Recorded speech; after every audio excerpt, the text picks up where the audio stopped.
আজকের এই সভার শ্রদ্ধাভাজন সভাপতি, উপস্থিত জাতীয় নেতৃবৃন্দ, বেসিক সংগঠনের নেতৃবৃন্দ এবং কর্মচারী ভাই ও বোনেরা, আসসালামু আলাইকুম রহমতুল্লাহি ওয়া বারাকাতুহু। আপনারা অবগত আছেন যে গত 1, 2, 3 যে অবস্থান কর্মসূচি এবং বিক্ষোভ প্রত্যেকটি অফিসে হয়েছে, এটা বিরল। এটা কিভাবে হয়েছে এটা বলার অবকাশ নাই। আপনারা ফেসবুকে বিভিন্ন চ্যানেলে মিডিয়াতে দেখেছেন যে এটা মানে এটা বিস্ফোরকের মতো হয়েছে। প্রত্যেকটা অফিসে আজকে এই গত 3 দিন যে বিক্ষোভ এবং অবস্থান কর্মসূচি হয়েছে, আমাদেরকে প্রত্যেকটা কর্মকর্তারা আমাদেরকে সমর্থন জানিয়েছেন। আজকে মাননীয় প্রধান উপদেষ্টা মহোদয়কে বলতে চাই যে আপনি হয়তো মনে করছেন যে কর্মচারীরা এখানে তারা শুধু এখানে আন্দোলন করছেন। আসলে শুধু কর্মচারীরা নন, সারা বাংলাদেশের সকল পর্যায়ের কর্মকর্তারা আমাদেরকে সমর্থন দিয়ে আসছেন।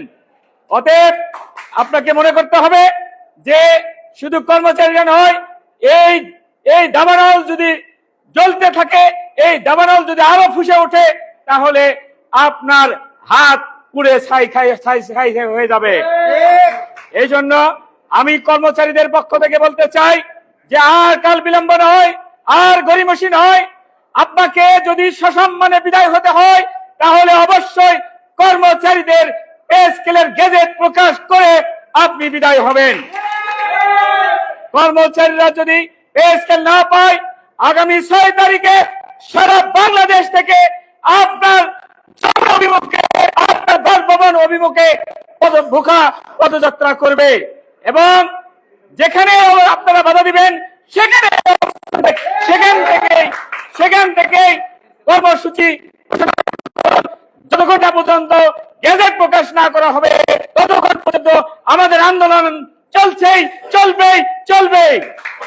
সম্মানিত উপস্থিতি, আগামীকাল যে আপনার 4 ঘন্টা ব্যাপী 9টা থেকে 1টা পর্যন্ত যে কর্মসূচি ঘোষণা করা হয়েছে, অবস্থান এবং বিক্ষোভ কর্মসূচি, এই কর্মসূচি আপনারা সারা বাংলাদেশের সকল অফিসে, সকল দপ্তরে, সকল বিশ্ববিদ্যালয়ে আপনারা পালন করবেন, এটাই আমার অনুরোধ রইল। আর আমাদের কেন্দ্র থেকে যে কর্মসূচি আসবে, গেজেট প্রকাশ না হওয়া পর্যন্ত তা বাস্তবায়নের সকলকে অনুরোধ জানিয়ে আমি আমার সংক্ষিপ্ত বক্তব্য এখানে শেষ করছি। আসসালামু আলাইকুম রহমতুল্লাহি ওয়া বারাকাতুহু।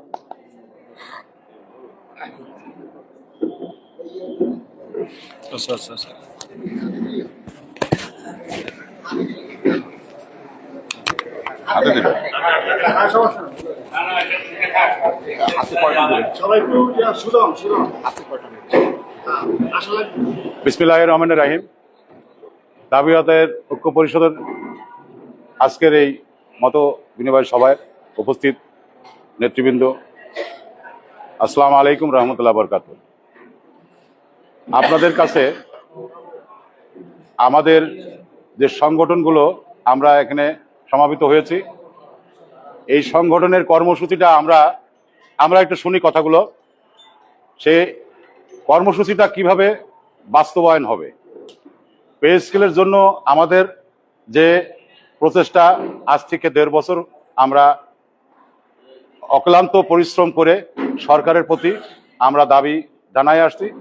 একটি বারও আমাদের কোনো সারা সরকারের প্রতি থেকে পাই নাই।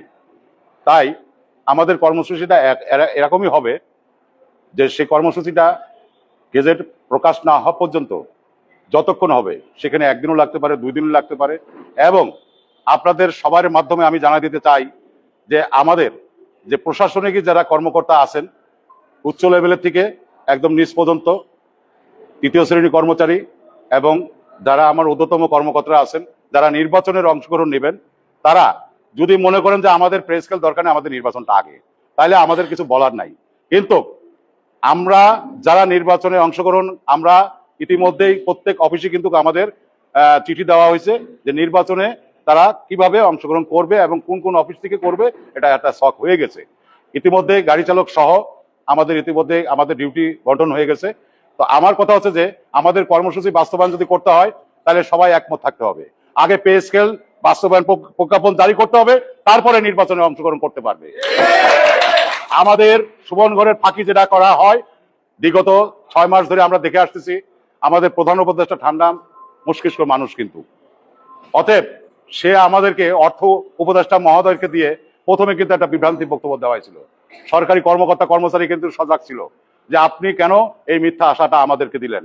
সেটাকে ঢাকার জন্য আবার জ্বালানি উপদেষ্টা দিয়ে একটা বিতর্ক বক্তব্য দিয়ে আমাদেরকে নিরাশ করার জন্য আমাদেরকে কি করণীয় আছে। তবে একটা কথা সত্য কথা, যে 1 থেকে 20 গ্রেড পর্যন্ত যে কর্মচারী আছেন, এই কর্মচারী কিন্তু প্রাণের দাবি। এটা কিন্তু খালি আমাদের শুধু খালি 11 গ্রেড থেকে 20 গ্রেড পর্যন্ত না, এটা সকল স্তরে সচিব মহোদয় যারা আছেন তারাও কিন্তু ভাই, আমরা কিন্তু যেভাবে আমরা প্রচারণা এবং মিডিয়ার মাধ্যমে অনলাইনের মাধ্যমে আপনাদের কাছে আমরা বার্তা পৌঁছচ্ছি, কিন্তু আমাদের ঊর্ধ্বতম কর্মকর্তা কিন্তু এইভাবে সমাবেশ করে কিন্তু তাদের করার কিছু নাই। কারণ একটাই, যে এই সরকার আসার পরে আমলাতান্ত্রিক যে ইয়েটা জটিলতা ছিল তাদেরকে নিরসন করে চুপ মেরে ঘুম পাড়ায় রাখছেন, কিন্তু তারা এটা কিন্তু সন্তুষ্ট না। কি জন্য? তাদের ন্যায্য দাবিটা তারা আদায় করছে। বৈষম্য ছিল দীর্ঘদিন, তারা মাঠ প্রশাসনে কাজ করছে, তাদের প্রমোশন দিয়ে যে টাকা তাদের পাওনা ছিল সরকার সেই টাকা পরিশোধ করছে। এটা কোনো ভিক্ষা দেয় নাই এবং ধিক্কারও দেয় নাই, এটা তাদের ন্যায্য দাবি, ন্যায্যটা আদায় করছে। সেই হিসাবে আমাদের পে স্কেলের আমরা যারা নীতি নির্ধারক আছি, আমরা যে পদক্ষেপটা নিব, আপনারা এটা কিন্তু সবাই কিন্তু সক্রিয় থাকেন। কি জন্য? যার যার সংগঠনে আপনারা এখান থেকে যাওয়ার পরে ব্রিফ করবেন আজকে রাতেই, যে আমাদের করণীয় কি থাকবে এখনই। আসার আহ্বান এটা জানাবে, এবং কেন্দ্রীয় শহীদ মিনার যে আমাদের আসবে, এটা আমরা যেভাবে আমরা ব্রিফ করবো ঠিক ওইভাবে যার যার সংগঠন ওখানে সমাবেত হবে। এবং যমুনা অভিমুখী যখন আমরা শুরু করব, তখন মনে করেন হয়তো দেখা যাচ্ছে যে আমরা আপনার কি বলে শাহবাগের থেকে যাচ্ছি, যদি এদিকে হয় আমরা খণ্ড বিখণ্ড হয়ে দেখা যাচ্ছে চারিদিক থেকে আমরা বিশৃঙ্খলা দিতে। তবে নেতৃত্ব দেওয়ার মধ্যে কিন্তু টিম থাকতে হবে এবং ভলেন্টিয়ার থাকতে হবে, যে তাদেরকে রোড ম্যাপ দিতে হবে যে আমরা কোন রোডে, এই রোডে এখন কেন্দ্রীয় শহীদ মিনার তো আসতেছে না, শাহবাগ আপনি যদি যান, আপনার রোডটা কোনটা, আমাকে বলেন।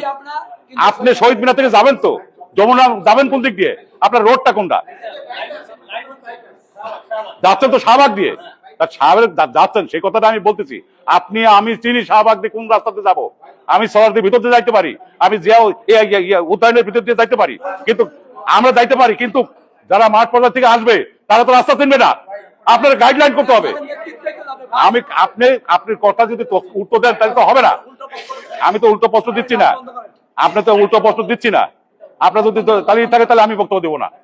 আপনার যদি এটা যদি বিঘাত থাকে, আপনি যদি যদি না নেন, তাহলে কোথায় দিছি? ওই রুমের কথা আজকের কথা আপনার সংগঠনে